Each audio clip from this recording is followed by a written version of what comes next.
Namaskar, Acharya ji, my colleagues, students, ladies and gentlemen.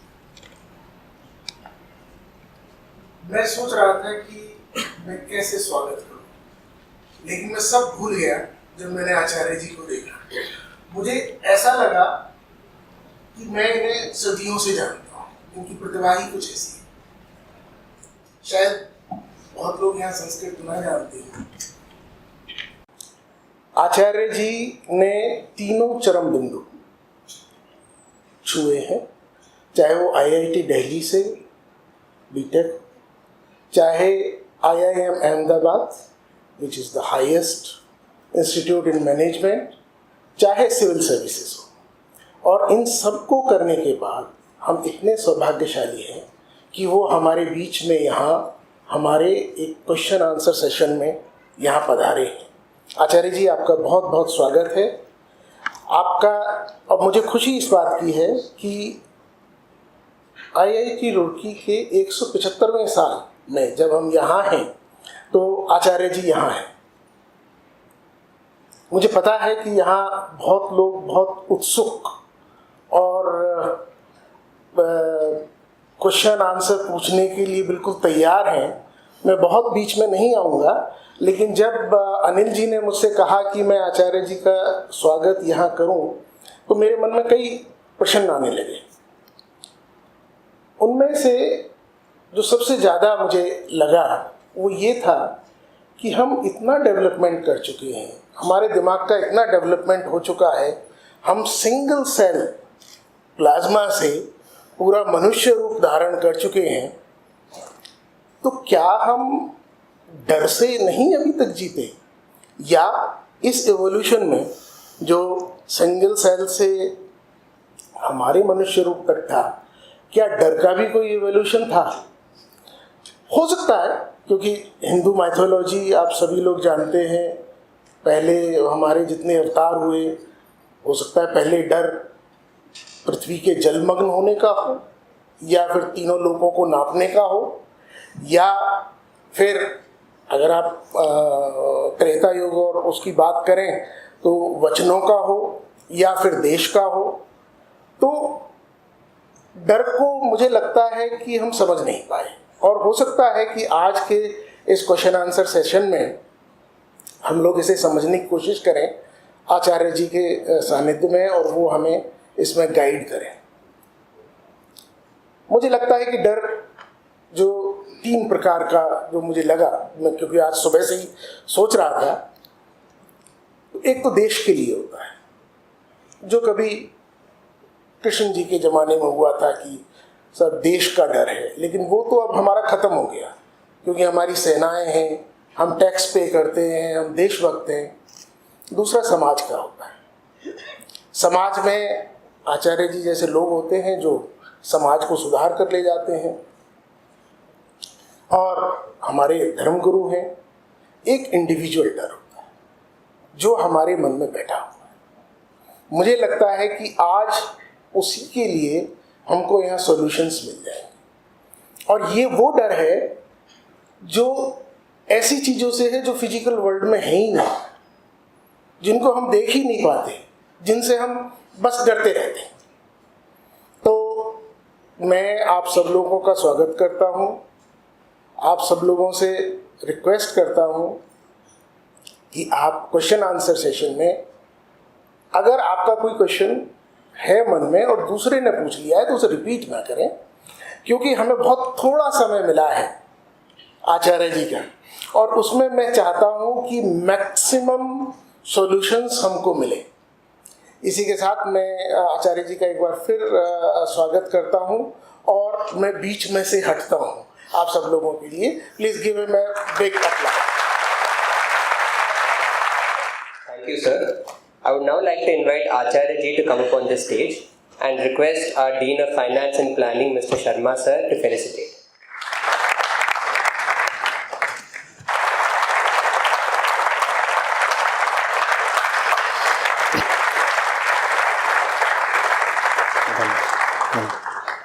I would now request all the dignitaries. dignitaries on the stage to ceremonially light the lamp.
So my question is, there are many influencers in today's era and all are right at the conclusion based on their rational thinking or based on their thought process.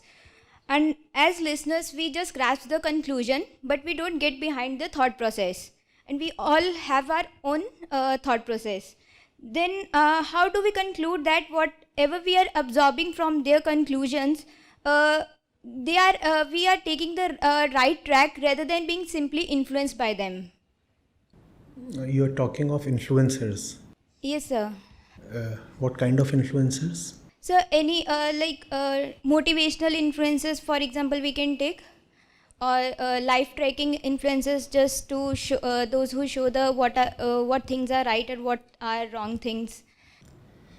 See, you have the benefit of critical thought, being students of an institute of technology, having been trained through the rigors of logical thinking. You already have the capability to get into the truth or fakeness of anything that is being told to you by any kind of influencer. All right. If there is a problem in physics, mathematics or engineering in front of you, and somebody offers you a particular solution, do you just go to the last step and accept the conclusion? Is that scientific or rational? Do we do that? No, we don't do that. What do we do? If a conclusion has been offered to us, the conclusion is the last thing we focus on. What do we focus on? We focus on the process. We focus on the assumptions that the problem solver is making. Have you started, for example, with a hypothesis? Have you made the hypothesis explicit? Or are you just hiding your assumptions? Then, in the problem solving mechanism, there are, let's say, 21 steps involved. Assuming a simple kind of problem. Is each step of the problem logically related to the previous and next one? Or is it so that step number 12 is disconnected to step 11 and something totally unrelated comes up at step number 13 and we accept it? How does one step follow from the preceding one? Right? When we are solving a problem in academics or wherever, this is the way we proceed. And if we don't proceed this way, we know what happens. The problem does not really get solved. The solution won't work. If you have written, for example, a computer program, it won't compile, it won't run. If you have tried to solve a problem in mathematics, the solution would be false or unattainable. Worse still, there is often an evaluator who will mark you 0 on your solution. Why? Because he'll be able to see through your thinking by looking at the various steps you are following. But when it comes to an influencer, often the medium of consumption is the video. Is that true? That's how you... And the pace at which the solution is delivered is quite fast. Often it is deliberately kept fast. And we do not have time to pause and think over what has been said. Equally, the video medium offers you an opportunity to simply press the pause button, does it not? Why do you allow the influencer to run away with whatever he wants to serve you. Make him halt. Ask him, so this is what you just said. And it was a short sentence of, let's say, just 8 words. I want to question you here. He'll want to simply hop over. He'll want to quickly jump to the next thing. You shouldn't allow him to go to the next sentence if the previous one itself has not been justified or established. Can I go to the next step of solving a problem in differential calculus when the previous one itself is faulty? And forget about moving from one step to other. Can I even start solving the problem? If my assumptions are all wrong, not only they might be totally wrong, more commonly they are not even explicitly stated. In statistics, for example, when you solve a problem, you often have to start with hypothesis. And what do? You openly state your hypothesis.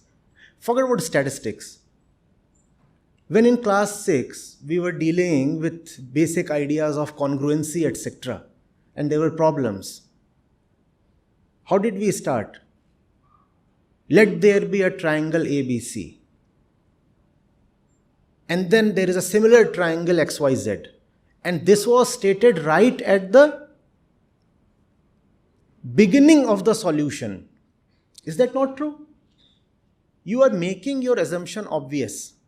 Now, the person who is coming to you, first of all, is he assuming something? Assumptions are dangerous. Secondly, even if he is assuming something, is he accepting that he is operating on assumptions? That does not often happen. And we lack both attention and time. So for example, a YouTube video comes to you and you start watching it, and within 5 to 7 minutes, something just runs over you. We have not been trained in critical thinking when it comes to matters of life. We know how to think critically, but all that skill, all that training, we have somehow reserved only for problems dealing with science and technology, etc., not for problems that deal with life itself. I find it very interesting and also saddening, obviously. There are a lot of people who do very well in science and technology, etc., in their personal spheres are often deeply superstitious. How are these two things possible? These are possible because the same education that told us to think sharply so as to clear the JEE, for example, told us to keep all the thinking prowess aside when it comes to life issues like motivation, like purposefulness, like friendship, like time management, like values, like money, like love. When it comes to all these, we behave in the same primitive ways as any uneducated person would. Believe me, as the trend is, if you are mostly BTech students here, how many BTech students here? Lots. A majority of us do not directly serve the field of our education. What then is the point in passing through all these years of rigorous training? There is a point. The point is that the mind should become accustomed to looking at anything in life with inquiry. Even if you do not work as a mechanical engineer after having a degree or even PG in mechanical engineering, still, if you can retain the faculty of critical thought, your education has not been wasted on you. But we do not retain that. In the classroom, we are very inquisitive. In life, we are simply submissive and subordinate. We just accept anything. There is a circuit diagram and there is a certain flow of current, and you will want to know why there are certain fluctuations, where is the impedance coming from, what is going on. And there is resistance and impedance within the mind that we take as just natural and normal, and we do not go into it. Why? And you will find it very interesting that the knowers who came up with the verses in Vedanta were actually taking a process that is very similar to the kind of process you take when you want to solve a scientific problem. Is that not highly liberating? You are so near yet so far. The sages were scientists in one sense, scientists who proceeded through the honest and rigor method of experimentation, observation, and independent verification. That's exactly what you also do in your labs and workshops, don't you? You solve a problem and you start claiming, I have solved it. Will that work? No. It has to be independently verified.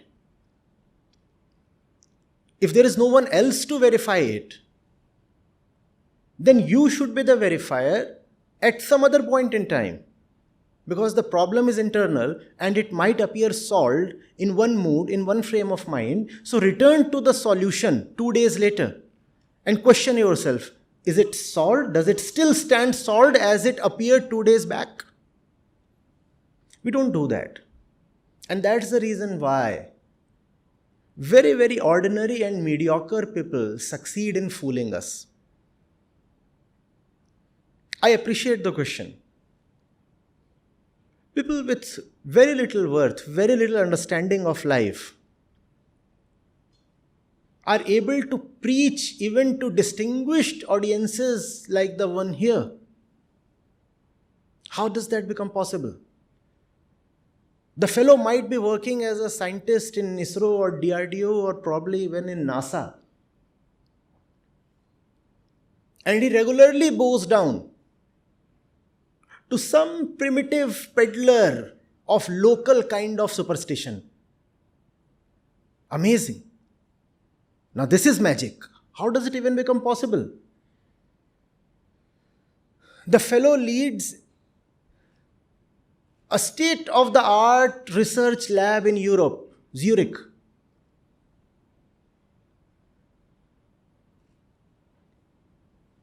But cannot begin his day without looking at one particular direction in the sky, eating one particular kind of dairy product.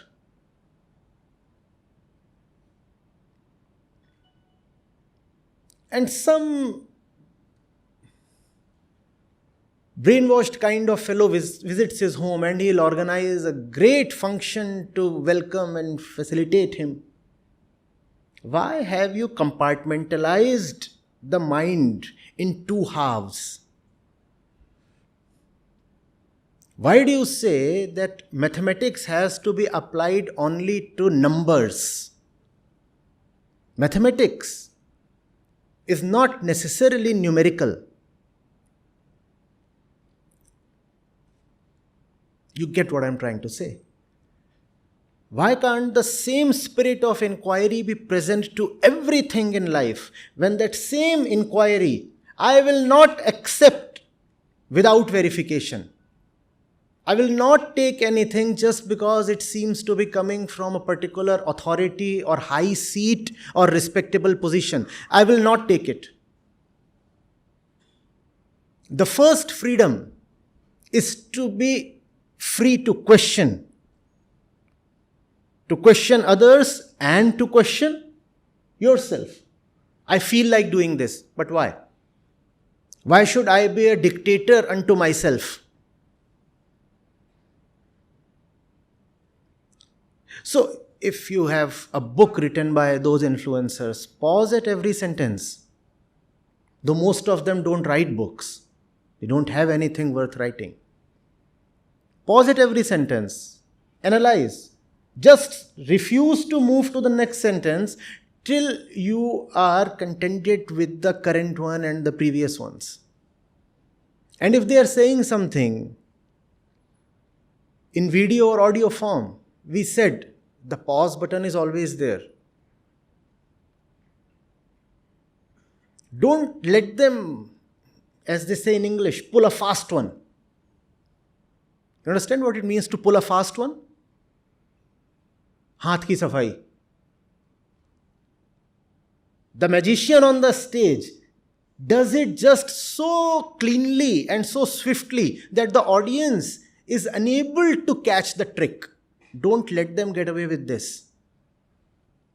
Don't let him pull a fast one, I repeat.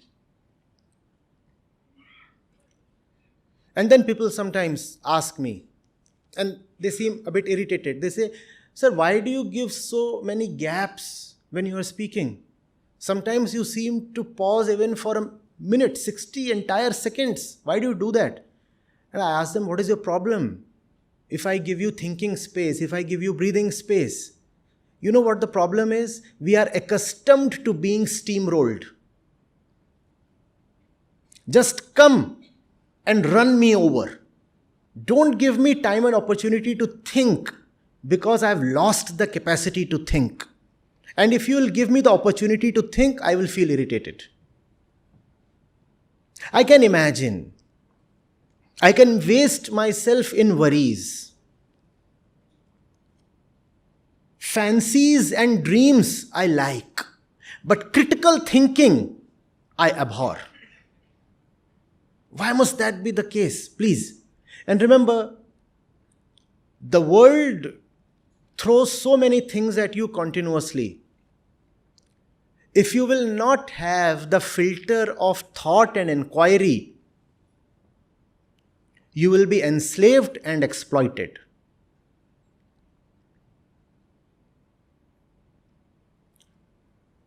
You live in a world full of ignorant beings. And when you are ignorant, you are violent and exploitative. That's a rule. When you are ignorant, you do not know yourself. When you do not know yourself, how do you take care of your anxiety and lack of fulfillment? You try to do that by exploiting another human being or animal or whatsoever is there in the world. You have too many desperate people around you, and they do not know what they are desperate for. But they feel the unease. They feel the internal pain and anger. So they'll do anything to somehow get rid of their suffering. And how do they want to get rid of their suffering? By exploiting others. Why do you want to become the fodder for somebody's ignorance? And this information explosion has in some way made things worse. You see, take the example of your campus. All the right kind of knowledge that a young person really requires was available in this campus even 30 or 80 years back, was it not? You had a well-equipped library always.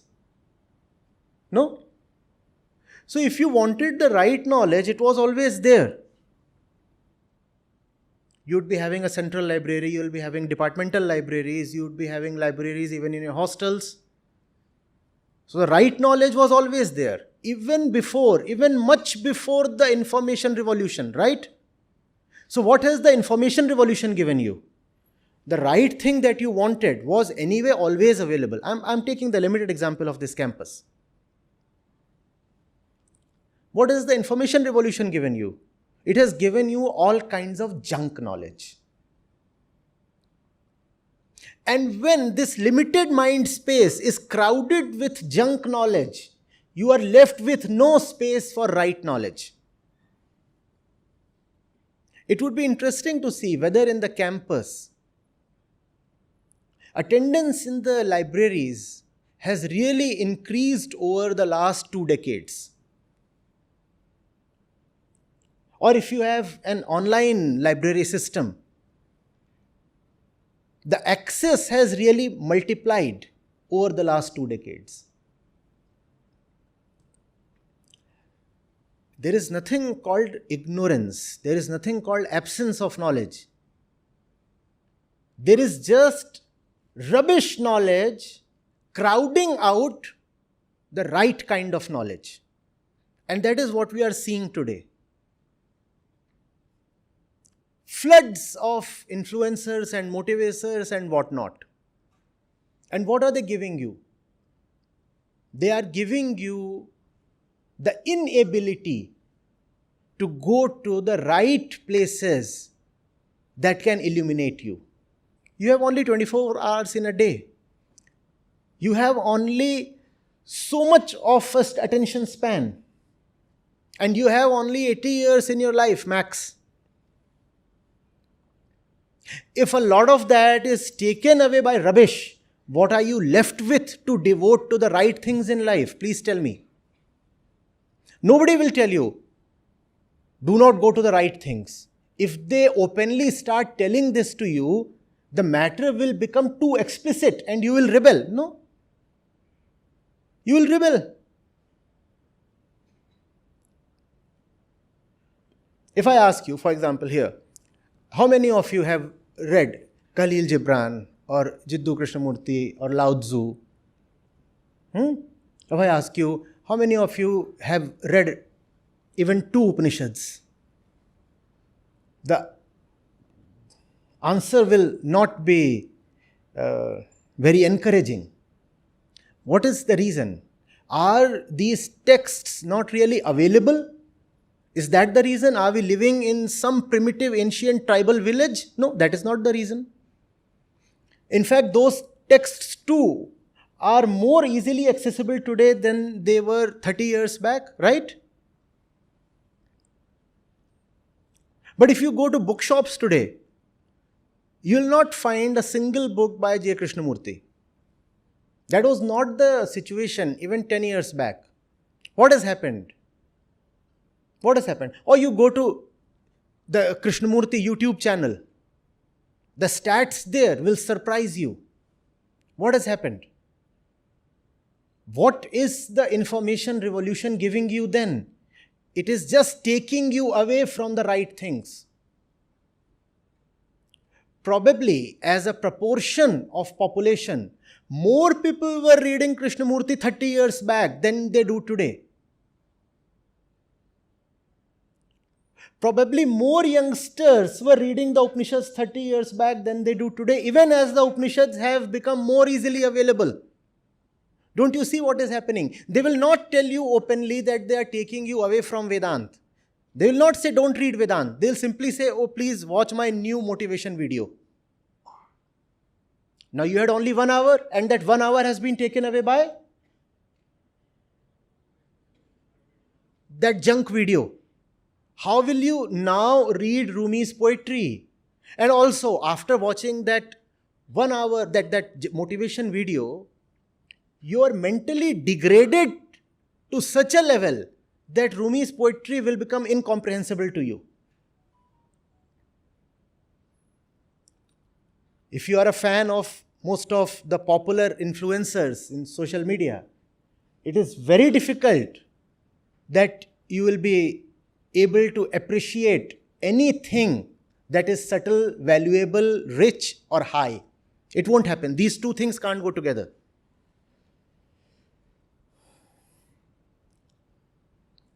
You cannot simultaneously be a fan of some abusive roaster and Ramana Maharshi. Impossible. So that's the way you are being blocked from going to a Ramana Maharshi. This inundation, this very flood of social media influencers. And not only social media, from all fields. Even sports persons have become social media personalities. Even politicians are now social media personalities.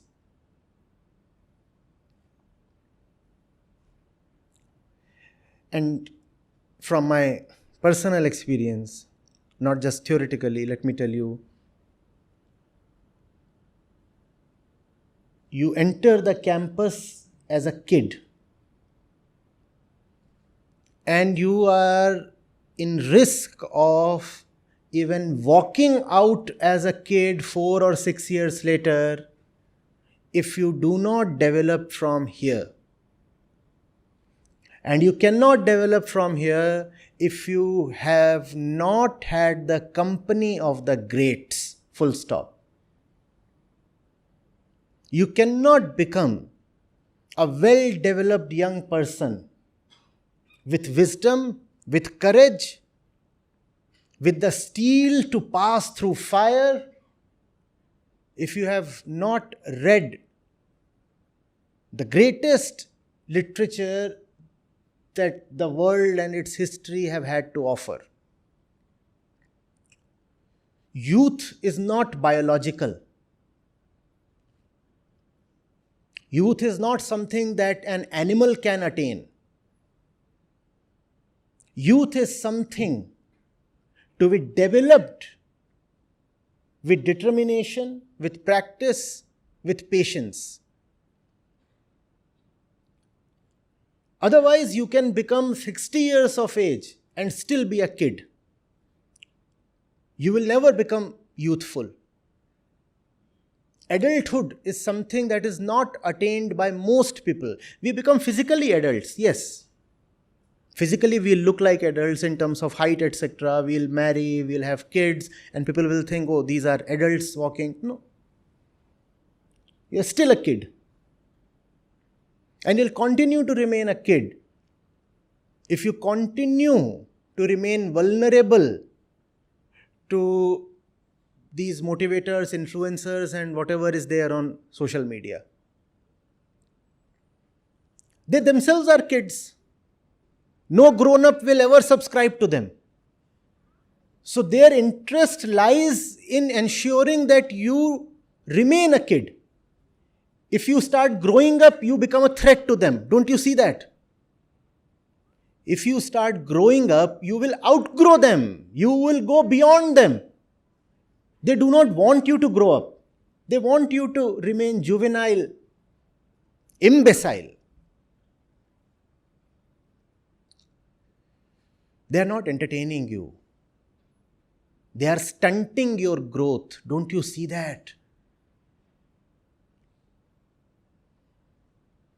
They are not your friends. They are not doing any good to you. They have an agenda. And they are pursuing that at your cost.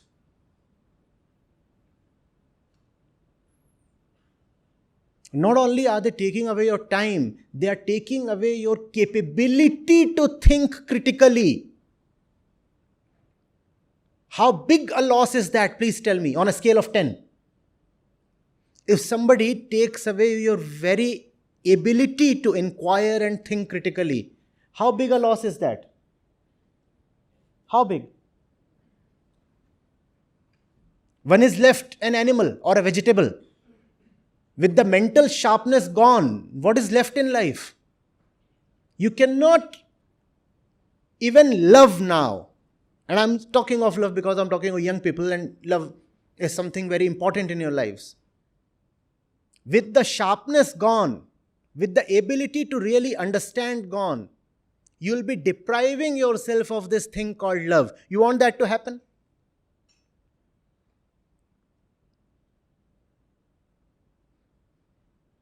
Please be very cautious. Very cautious. And question them at every step. And questioning is not the same as blind negation. When I say question them, I'm not asking you to keep alleging.